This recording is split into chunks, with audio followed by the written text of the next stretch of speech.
குழந்தைங்க நம்ம கண்ட்ரோலே பண்ண முடியாது. அதனால் அவங்க என்ன பண்ணுவாங்கனாக்கா, நிறைய ஐஸ்கிரீமு, ஃப்ரிட்ஜில் இருக்கிற கூல்ட்ரிங்க்ஸு இதை தான் வந்து விரும்பி விரும்பி எடுத்து குடிப்பாங்க. இதனால் அவங்களுக்கு த்ரோட்டில் இன்ஃபெக்ஷன் வந்து ரொம்ப சீக்கிரமாக இருக்கும், ரொம்ப காமனாக இருக்கும், அடிக்கடி சளி பிடிக்கும். இந்த டான்சிலைட்டிஸ் வந்து எதனால் வருது அப்படின்னாக்கா, மெயினாக வந்து பாக்டீரியல் இன்ஃபெக்ஷன் தான். சில டைமில் வந்து வைரல் இன்ஃபெக்ஷன்னாலேயும் இந்த டான்சில் வந்து இன்ஃப்ளேம் ஆகுது. குளிர்ச்சியான பொருளை வந்து யார் வந்து அதிகமாக எடுத்து அந்த சில்னஸோட சாப்பிட்றாங்களோ அவங்களுக்கு ரொம்ப சீக்கிரமாக இந்த டான்சிலைட்டிஸ் வந்து வருது. இந்த பிரச்சனைக்கு வீட்டிலே எளிய தீர்வுன்னு சொன்னேன் இல்லையா, எல்லாரும் நம்ம இப்போ காமனாக யூஸ் பண்ணுறதுல தான்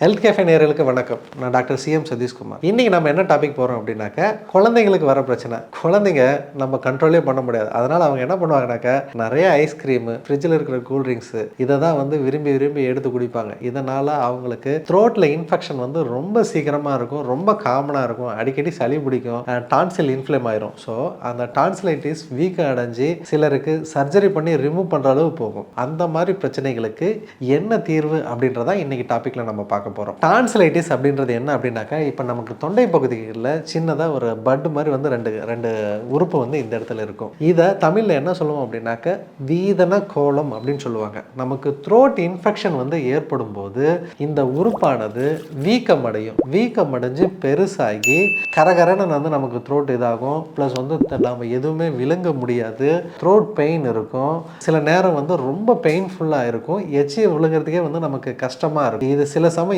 இதை வந்து சர்ஜரி பண்ணி ரிமூவ் பண்ணுற அளவு வந்து நமக்கு போகும். இந்த டான்சிலைட்டிஸ் வந்து எதனால் வருது அப்படின்னாக்கா, மெயினாக வந்து பாக்டீரியல் இன்ஃபெக்ஷன் தான். சில டைமில் வந்து வைரல் இன்ஃபெக்ஷன்னாலேயும் இந்த டான்சில் வந்து இன்ஃப்ளேம் ஆகுது. மெயினாக வந்து அதிகமாக கூல்ட்ரிங்க்ஸ் எடுத்துக்கிறவங்களுக்கு தான் இது வந்து அதிகமாக வருது. ஒன்று ஃப்ரிட்ஜில் வச்சதை வந்து அதிகமாக எடுத்து சாப்பிடுவாங்க, இல்லைனா ஐஸ்கிரீம் நிறைய சாப்பிடுவாங்க. குளிர்ச்சியான பொருளை வந்து யார் வந்து அதிகமாக எடுத்து அந்த சில்னஸோட சாப்பிட்றாங்களோ அவங்களுக்கு ரொம்ப சீக்கிரமாக இந்த டான்சிலைட்டிஸ் வந்து வருது. டான்சிலைட்டிஸ் வந்துடுச்சுன்னா ரொம்ப பெருசாச்சுன்னா சர்ஜரி வரையும் போகிறாங்க அப்படின்னு நான் சொல்லியிருந்தேன். ஆனால் இதை நம்ம வீட்டிலே இருக்கிற எளிமையான பொருட்களை வச்சு ஈஸியாக இந்த பிரச்சனையை வந்து நம்மளால் சரி செய்ய முடியும். இந்த பிரச்சனைக்கு வீட்டிலே எளிய தீர்வுன்னு சொன்னேன் இல்லையா, எல்லாரும் நம்ம இப்போ காமனாக யூஸ் பண்ணுறதுல தான் கற்பூரவள்ளி இலை இருக்குது இல்லைங்களா, கற்பூரவள்ளி இலையை எடுத்து சாறு எடுத்துக்கணும். ப்ளஸ் வந்து கண்டங்கத்திரி, நமக்கு முள்ளா செடி இருக்கும் இல்லைங்களா, அந்த செடியோட இலையை எடுத்து அதோட சாறு வந்து ஒரு 5 ml, இது ரெண்டுமே 5 ml வந்து சாறு எடுத்து வச்சுக்கணும். இது கூட வீட்டிலே செய்கிற கஷாயம், தாளிச பத்திரி,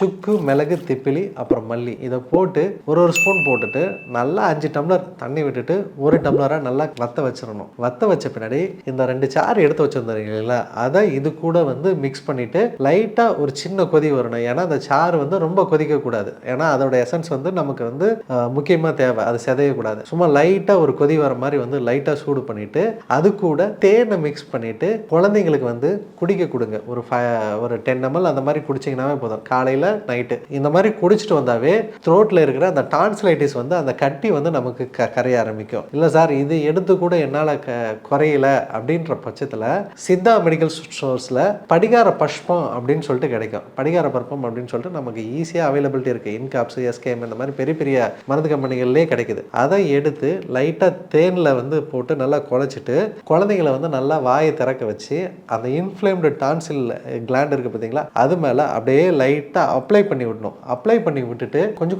கொஞ்சமாக அதை வந்து நம்ம விழுங்கும் போது, அந்த எச்சியை விழுங்கும் போது அங்கே இருக்கிற பாக்டீரியா கொஞ்சம் கொஞ்சமாக அழிஞ்சு நமக்கு அந்த இன்ஃப்ளேம்டு டான்சில்ஸ் வந்து சுருங்க ஆரம்பிச்சிடும். சரிங்களா, டான்சிலைட்டிஸ் பிரச்சனை இருக்கிறவங்க இதை கண்டிப்பாக செஞ்சு பாருங்க. இது ஒன்றும் பெரிய இதெல்லாம் கிடையாது, வீட்டிலேயே கிடைக்கக்கூடியது. 1-2 பொருள் மட்டும் நீங்கள் நாட்டு மருந்து கடையில் வாங்க வேண்டியது இருக்கும். இதை பண்ணீங்கன்னா கண்டிப்பாக உங்களுக்கு அதுக்கான ரிசல்ட் வந்து தெரியும். பார்த்துட்டு நீங்கள் சொல்லுங்கள். இந்த பிரச்சனையினால மாத கணக்கில் கஷ்டப்படுறவங்களாம் நாங்கள் பார்த்துருக்கோம். நான் சொன்ன எளிய முறையை நீங்கள் பயன்படுத்திட்டீங்கன்னாக்கா வித்தின் 1 week to 10 days இதிலே வந்து நல்ல ரிசல்ட்டை வந்து நீங்கள் பார்க்கலாம். இது போன்ற நிறைய சித்த மருத்துவ குறிப்புகளோட நான் இன்னொரு பதிவில் உங்களை சந்திக்கிறேன். நன்றி, வணக்கம். இந்த வீடியோ உங்களுக்கு பிடிச்சிருந்தா லைக் பண்ணுங்க, ஷேர் பண்ணுங்க, கமெண்ட் பண்ணுங்க. மறக்காம ஹெல்த் கஃபே தமிழ் சேனலை சப்ஸ்கிரைப் பண்ணிட்டு பெல் பட்டனை கிளிக் பண்ணிடுங்க.